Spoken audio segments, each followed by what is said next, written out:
No se on helppoa, mutta kivaa ehkä semmoiselle pienelle kysymykselle. Pienelle kysymykselle, kyllä. Mut kävit aamupalalla? Aamupalalla vein vähän pekonia ja kananmunia ja mitäs buffetista vähän mustikkapiirakkaa ja jäätelöä ja nyt olisi kiva vedellä.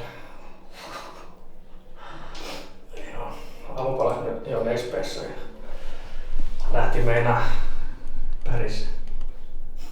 Aamupala nolla. Aamupala nolla. Joo. Mut mennyt tosi paljon kivuttomammin kyllä nyt kuin viime kerralla. On joo. Nyt tuntuu suht hyvältä ja sit varsinkin ei lähti jos välyä välissä niin hyvin, että se on helpolta. Ja silleen se kannattaa tehdä. Et ei sen kanssa kannata hätäillä niin kauan kun sitä hikeä vaan tulee. On se. Saataisiin täyteen vika. Koska 20 ilmasaksofonia nousee seisoo samaan aikaan yleisöstä ja soittaa niitä ilmassa. One tietää, kamera tulee voittaa niitä. Kova. Mennään itse asiassa suoraan. Nyt tällä kertaa. Nyt ei tullut ihan heikottaa. Missä ne istuu? Sä voit ottaa sitten yhden. Korvaa niitä Tinder-kuvia, niin sä oot niin komea. Tää ei välttämättä se nistikuva ole paras. Se onhan toimii. Kaikki haluu hulttia, ne ei haluu mitään kilttiä naapurit poikaa.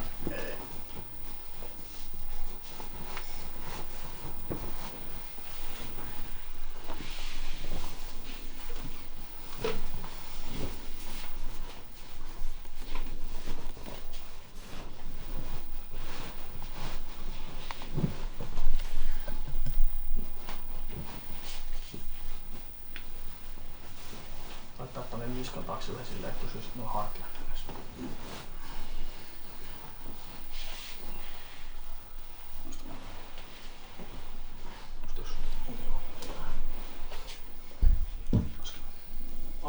One hoiti sen saksofonista. Joo. Tämä se joudun maksaa, mutta Nyt on vielä sellainen juttu, että suomalaiset tietää.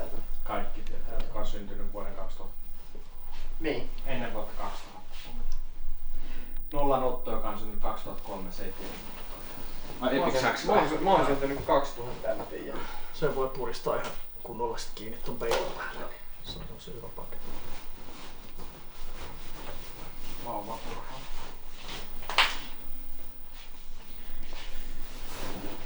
Pitäisikö meidän tulla siihen ympärille koko? Tää on kyllä aika pyhän näköinen. Viemään lämpöä sille vähän. Ken Charles Oliveira on silloin aina isot viimiä, sitten ne on ympärillä makaa vaikka tällä koko ajan. Tai sitten ne on norkaussaunassa niin laulaa siellä. On hyvä, että Marko on tuolla esteetikko, niin tulee parempia kuvia. Se on sitä mikin kasaamalta. Eikä mikään estetiikka. Marko, se silitysrauta on sitten tuolla. Hiusten kuivaaja. Ja sitten tää tehdään niinku estetiikan takia. Kyllä, ei pääse äijä pakoon. Ei lähde tarkkuun.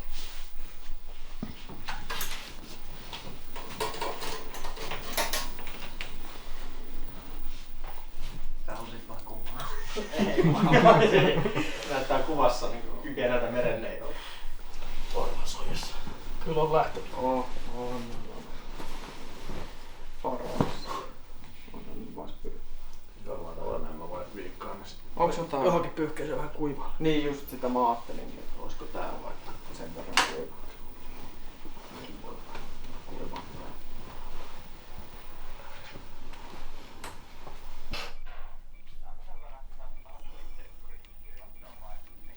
Jees.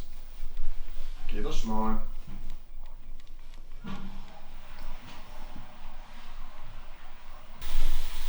Mitä vittua? Mä painoissa. Joo. Tuolla painoissa hei. Mä voin laittaa tosta. Oli se 664. Oli. Joo. 664. Mut Eiks toi näytä Toi vähän? näyttää 150 grammaa yli. Et oli nyt olisi 66,25 virallisella. Kai 50 grammaa.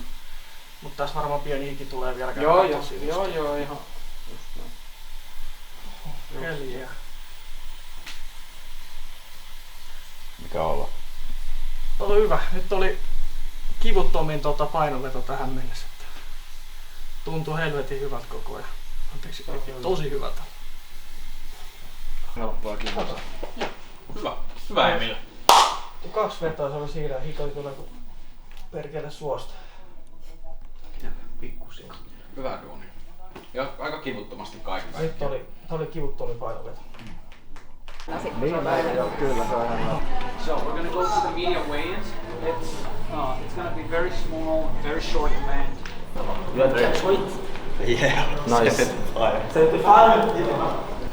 And his opponent fighting out of Joensuu, Finland, Niku Aikonen!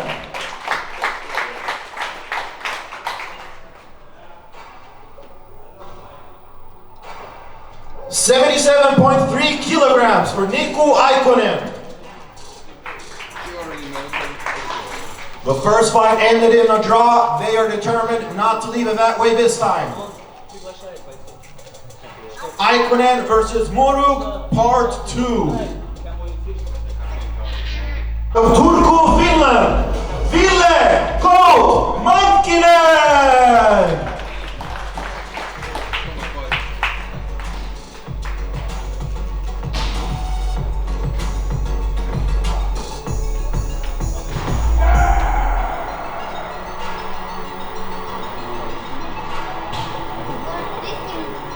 $74.7 kilograms for Ville Mankkinen.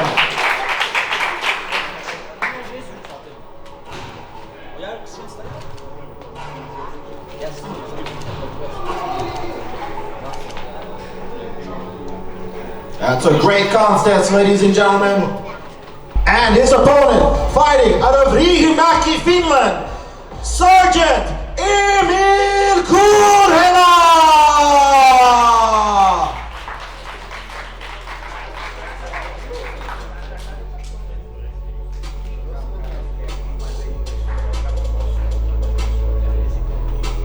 $66.1 kilograms for Sergeant Emil Kurhela.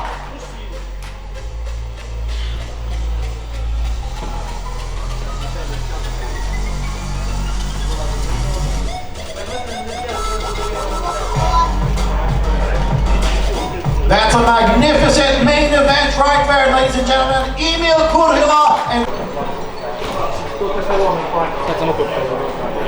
Me ollaan valmiita. Näiden kahden kanssa Niko tulee, kun ei käydä legendaarista partioaikoista. Ei tiedä. Siellä yltäänkin voi pitää hauskaa. Voi. Näet sä? Ilman hauskaakin voi olla viinaa. Ilman hauskaakin voi olla viinaa. Vanha Joensuulainen sama. Ei enää, mä oon jo saanut Markisen eliminoitua. Joo, meillä on Oulusta asti tullut Nikkoa kannustaa. Mulla ei tilannut 3. kerta, kun mä muistan, että olikohan nää silloin mun ensimmäisellä stintillä silloin, kun mä olin katsomassa. Mikolla silloin potkittiin nuo kintut vastaan. Se oli... Muistatko keitsillä vähän? Mennäänkö vituun siellä? Mennään vaan. Mä oon varmaan lyhin vai Ville? Niin justiin. Laita 4 vapaattelijaa keskustelemaan, miten kuvaa otetaan. Tulee vähän kesken. Näiden tulee vähän taannuksi. Jollain voi siirryä mieltä. Joo, katsotaan, että saadaan valoisuudet kuntoon vähän. No niin, yrittäkää nyt. Sanotaan, jos... Hei, Aleksi, näytä sun kättä. Ei tos voi olla mitkään isot tiskari. Ei tos voi olla. Nää on haasteellista. Mutta täytyy sanoa, että jos et ymmärrä, että Kirille ei osu näihin, koska jos olisi vähän tarkempi lyöjä, niin Osolinsa se olisi mennyt ehkä erilainen. Ei ois nyt.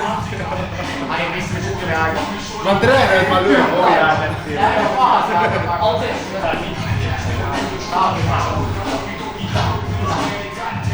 Ai, oon tehnyt hauskaa. Nää on just meikälle. Nää on meikälle. No tässä oli kato ykköset, näin mä lämmittelin. Ja näin mä... Ja sit kakkos tuli myös. Niin, nää on niinku sarjapaino. Kato nyt. Älä tätä kuvaa. Nyt on kamerallakin todisteen, että hän ei jaksa nostaa kasvua. Lopeta nyt kuvaa, niin mä voin lopettaa. Organisoidaan toimintaa silleen, että kaikki, jotka tekee kuminauhoja, pakarajumppaa, reisikierrontaa tai takareiden venytystä on tuolla puolella. Ja kaikki, jotka lyö, painii, Tai tekee jotain vapaa-otteluun liittyvää. Se sopii varmasti kaikille.